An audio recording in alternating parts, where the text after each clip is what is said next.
রাজধানীর মতিঝিলে ইসলামী ব্যাংকের কেন্দ্রীয় কার্যালয়ের সামনে গোলাগুলির ঘটনা ঘটেছে। এতে অন্তত ৫ জন আহত হয়েছেন।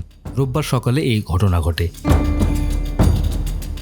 ব্যাংকের কর্মকর্তা-কর্মচারীরা দাবি করেন, এসআলম গ্রুপের লোকজন পূর্ব পরিকল্পিতভাবে তাদের উপর হামলা ও গুলি চালায়। এ সময় ইসলামী ব্যাংকের গোডাউন গার্ড শফিউল্লাহ সর্দার, অফিসার মামুন, আব্দুর রহমান ও বাকিবিল্লাহ সহ ৩ কর্মকর্তা গুলিবিদ্ধ হন।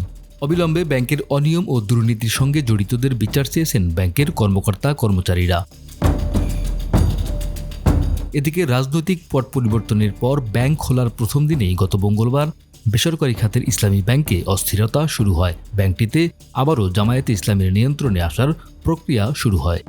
ওই দিন রাজধানীর দিলকুশায় ব্যাংকটির প্রধান কার্যালয়ে অবস্থিত বঙ্গবন্ধু কর্নার ভাঙচুর করেন বিক্ষুব্ধ কিছু কর্মকর্তা। পাশাপাশি মানব সম্পদ বিভাগের কয়েকজন কর্মকর্তাকেও মারধর করা হয়।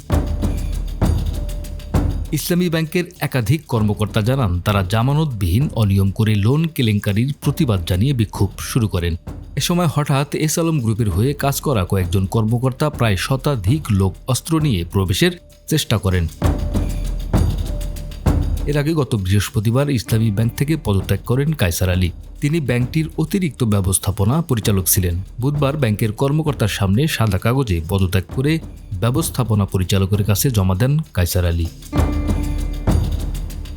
মোহাম্মদ জাকারিয়া, আমাদের সময়।